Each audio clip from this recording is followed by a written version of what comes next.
My name is Conica Williams. I'm an LPN to BSN student at Indiana State University. Today, for my health education project for Nursing 444 Community Health Nursing, I will be discussing osteoporosis.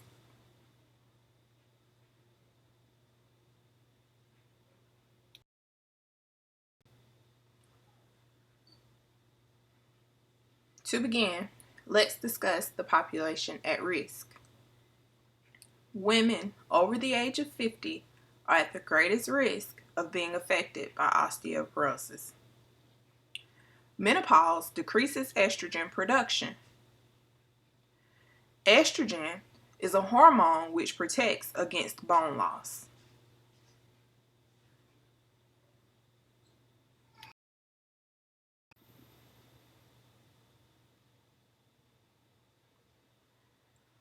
Below this video is the link for a pretest. At this time, please take a moment to pause the video and click on the link below in order to take the pretest prior to watching the remainder of the video.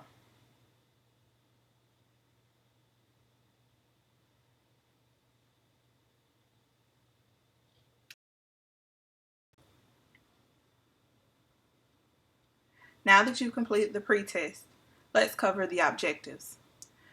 After watching this presentation, you will be able to define osteoporosis, identify the at-risk population, identify factors causing or contributing to osteoporosis, and lastly, you will be able to identify treatments and preventative methods.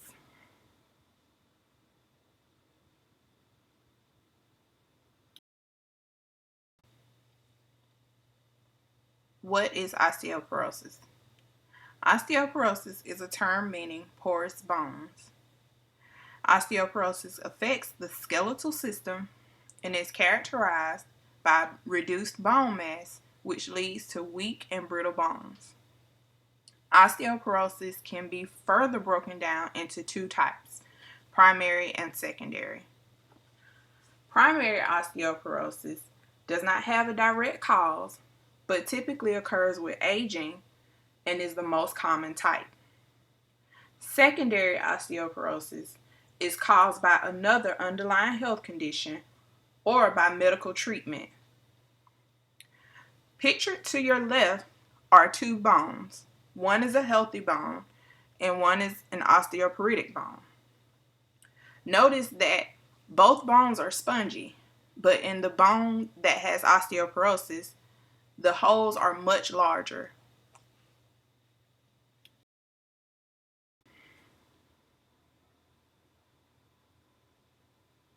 Factors causing or contributing to osteoporosis.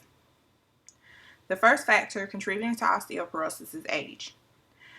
As mentioned earlier, women are the at-risk population. After the age of 50 and post-menopause, women are at a greater risk of developing osteoporosis. Next is family history and decreased bone density. Lifestyle factors such as vitamin D or calcium deficiencies, alcohol or tobacco abuse, high salt intake, and inadequate physical activity are also contributing factors to developing osteoporosis. Certain diseases can also lead to osteoporosis. Some examples include cystic fibrosis, anorexia nervosa, and sickle cell disease. Medications can also cause osteoporosis. Examples of medications that can cause osteoporosis includes heparin, proton pump inhibitors, and methotrexate.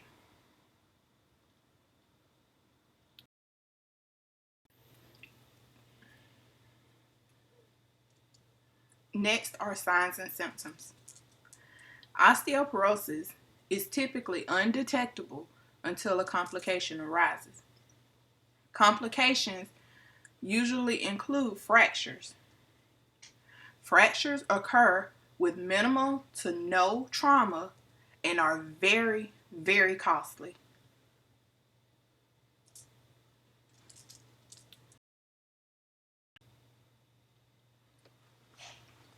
Diagnosis. Diagnosing osteoporosis can be done through physical examinations and imaging tests.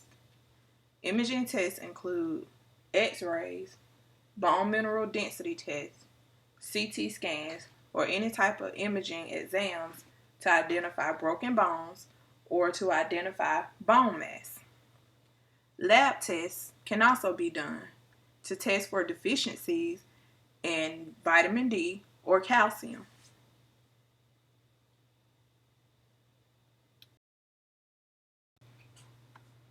Prevention. The goal of primary prevention is to avoid osteoporosis altogether. Primary preventions include eating a healthier diet, increasing physical activity, and avoiding tobacco and alcohol. Secondary prevention is geared towards increasing the quality of life.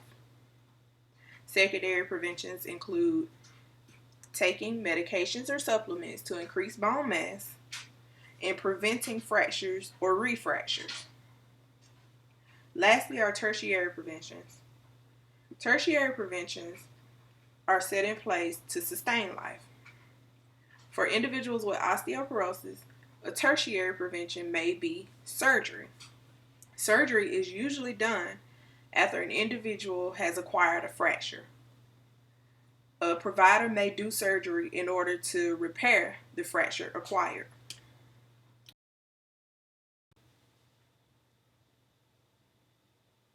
Referring again to the links below the video, now that you've completed the presentation, please take another moment to pause the video again and take the post test to show what you've learned.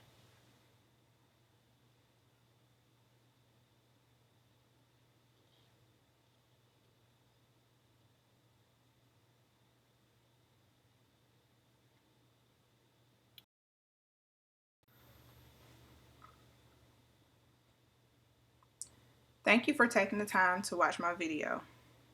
I hope that the information provided is useful and that you have some information to take away and add to your knowledge base. Pictured here are my references.